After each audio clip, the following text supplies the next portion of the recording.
അവസാനം ഞാൻ എൻ്റെ ഗൈനക്കോളജിസ്റ്റിനോട് വിളിച്ച് സംസാരിച്ചപ്പോൾ മാഡം എന്നോട് പറഞ്ഞു, വേണം സ്റ്റിറോയിഡ്സ് എടുക്കാന്ന് പറയുന്നത് അത്ര വലിയ പ്രശ്നമൊന്നുമല്ല.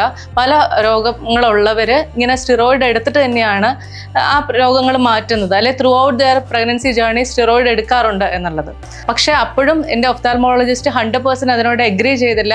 അവസാനം ഗൈനക്കോളജിസ്റ്റിൻ്റെ റിട്ടേൺ ആയിട്ടുള്ള പെർമിഷൻ അല്ലെങ്കിൽ മെയിൽ വേണം, എങ്കിൽ മാത്രമേ അവർ മരുന്ന് തരുള്ളൂ എന്ന് പറഞ്ഞു. അങ്ങനെ എൻ്റെ gynaecologist doctor Smitha Joy madam എനിക്ക് റിട്ടേൺ ആയിട്ട് മെയിൽ തന്നു. ആ മെയില് ഒഫ്താൽമോളജിസ്റ്റിൻ്റെ ഹോസ്പിറ്റൽ, ഞാൻ ഹോസ്പിറ്റലൊന്നും പറയുന്നില്ല, ആ ഹോസ്പിറ്റലിലേക്ക് അയച്ച് അത് അവർ കണ്ട് അപ്രൂവ് ആയതിനു ശേഷമായിരുന്നു എനിക്ക് അതിനുള്ള മരുന്ന് തന്നത്.